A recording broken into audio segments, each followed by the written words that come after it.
Sir अंदर allowed नहीं किया। Okay sir, thank you. बात समझिए कि हमारी जो क्षमता रही है पिछले 3 वर्षों में, उसमें 54% की वृद्धि हमने की है, जो व्यवस्था 70 साल में बनी थी उसकी तुलना में। तीनों मोर्चों पर, जनरेशन के मोर्चे पर भी, ताकि हम पर्याप्त बिजली पैदा कर सकें, उस पर भी काम कर रहे हैं। ट्रांसमिशन और डिस्ट्रीब्यूशन में भी क्षमता हमारी काफ़ी 3 साल में बढ़ी है। और आज जो 192 करोड़ के प्रोजेक्ट पूरे किए हैं कश्मीर डिवीज़न ने, इससे डिस्ट्रीब्यूशन की क्षमता हमारी और बढ़ेगी। मोटे तौर पर RDSS भारत सरकार के सहायता से चलने वाली एक परियोजना है। 5000 करोड़ से ज़्यादा की परियोजनाएं डिस्ट्रीब्यूशन नेटवर्क को मजबूत कराने के लिए आज NTPC के साथ, पावर ग्रिड के साथ, REC के साथ और मीटर लगाने का एक MOU भी हमने साइन किया है। कुछ हमारे अपने लोग करेंगे। मैं उम्मीद करता हूं कि इस परियोजना के पूरा होने के बाद जो 24/7 क्वालिटी पावर का लक्ष्य हमारा है, वो लक्ष्य हम प्राप्त कर सकेंगे। सर कल एक बार फिर से हमने पुलवामा में देखा कि एक अटैक हो गया, तो क्या सिक्योरिटी सिचुएशन है? ये अत्यंत दुर्भाग्यपूर्ण है, इसकी कड़ी निंदा मैं करता हूं। और जिन लोगों ने भी घटना की है, मुझे लगता है हमारी सिक्योरिटी फोर्सेस उसकी चिंता करेंगी। सिक्योरिटी में इस तरह की एक आध घटनाएं निश्चित रूप से लोगों के मन में संदेह पैदा करती है, लेकिन एक 360 डिग्री अप्रोच के साथ सिक्योरिटी सिचुएशन पर हम काम कर रहे हैं। मैं उम्मीद करता हूं कि पहले से स्थिति काफ़ी बेहतर है, हम एक आदर्श स्थिति बनाने में सफल होंगे। एक बात मैं और कहना चाहता हूं, हमारे हाउसिंग अर्बन डेवलपमेंट डिपार्टमेंट ने संपत्ति कर का एक नोटिफिकेशन किया है। 3 दिन पहले मैंने कहा था कि जम्मू कश्मीर प्रशासन संवाद में विश्वास रखता है और सामान्य आदमी को दिक्कत न हो, इसकी हम हर प्रकार से कोशिश करते हैं। मैं आपको बताना चाहता हूं और जम्मू कश्मीर के निवासियों से कहना चाहता हूं कि हमने देश में सबसे कम संपत्ति कर, प्रॉपर्टी टैक्स लगाया है। और अगर मैं आंकड़े आपको बताऊं तो श्रीनगर, जम्मू और बाकी म्यूनिसिपैलिटीज़ को मिला करके कुल 5,20,000 घर हैं शहरों में।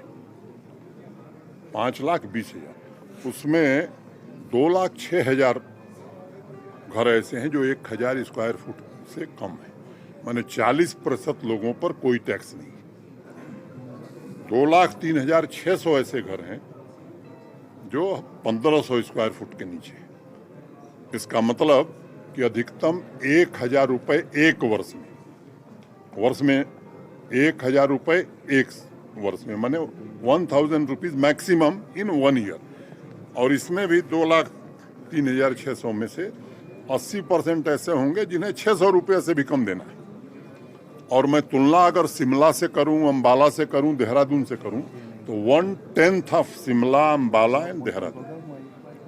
तो इसलिए सामान्य आदमी की चिंता हमने की है। और अभी भी मैं कह रहा हूं कि कॉमन मैन को कोई दिक्कत है वो जरूर प्रशासन को लिखे, हमारे प्रमुख सचिव को लिखे, हमसे कहे, उसमें कोई सामान्य आदमी को दिक्कत नहीं आने दी जाएगी। वैसे ही कमर्शियल की अगर मैं बात करूं तो 1,10,000 दुकानें, 1,01,000 दुकानें हैं श्रीनगर, जम्मू और बाकी म्यूनिसिपैलिटीज में मिला करके। इसमें लगभग आधी 46% दुकानें ऐसी हैं जो 100 स्क्वायर फुट के नीचे की हैं और उन पर जो एक वर्ष में खर्चा आने वाला है 700 रुपये। और 46,000 में से मुझे लगता है 80% ऐसे लोग होंगे जो 500, 550 के रेंज में होंगे, तो 50 रुपया महीना मान लीजिए। और 30,000 ऐसी दुकानें हैं जिनको साल में 2,000 से कम देना, ये भी तीनों शहरों से 1/10 है। तो मोटे तौर पर 1,01,000 में से माने 76% ऐसे लोग हैं जिनको बहुत ही न्यूनतम भुगतान करना है। मुझे लगता है कि इससे बेहतर व्यवस्था कोई नहीं हो सकती है। और बार बार हमने दोहराया है कि ये जो धन आएगा वो उसी कॉरपोरेशन के, उसी म्यूनिसिपैलिटी के अकाउंट में जमा किया जाएगा। हमारे शहर ग्रोथ के इंजन बन सकें उसके लिए काम किया जाएगा। सामान्य आदमी की नागरिक सुविधाओं में बढ़ोतरी हो इसके लिए इस पैसे का उपयोग किया जाएगा।